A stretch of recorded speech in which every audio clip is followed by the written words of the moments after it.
Já vás zdravím, jsem tady s malým vysvětlením. Somatický tanec a změny, které s tím přicházejí.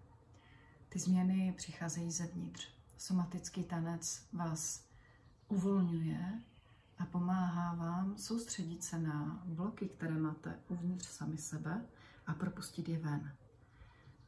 Dá se to představit jako vrstvy, které se sbíraly jedna po druhé a kterou teď prostřednictvím intuitivního, volného pohybu se začnou měnit v něco lehkého a křehkého, až to úplně odejde.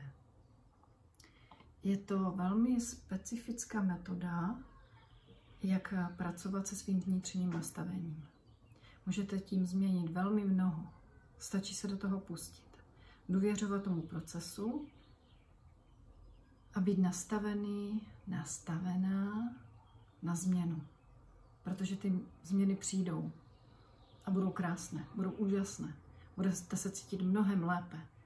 A co je ještě zvláštní, uvolníte něco, co jste ani netušili, že vás tíží. Vy nějakou tíhu cítíte, ale nevíte, kde to je.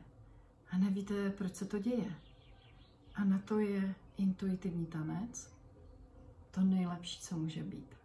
Takže přijďte, vyzkoušejte si to a dáte mi za pravdu. Mějte se hezky.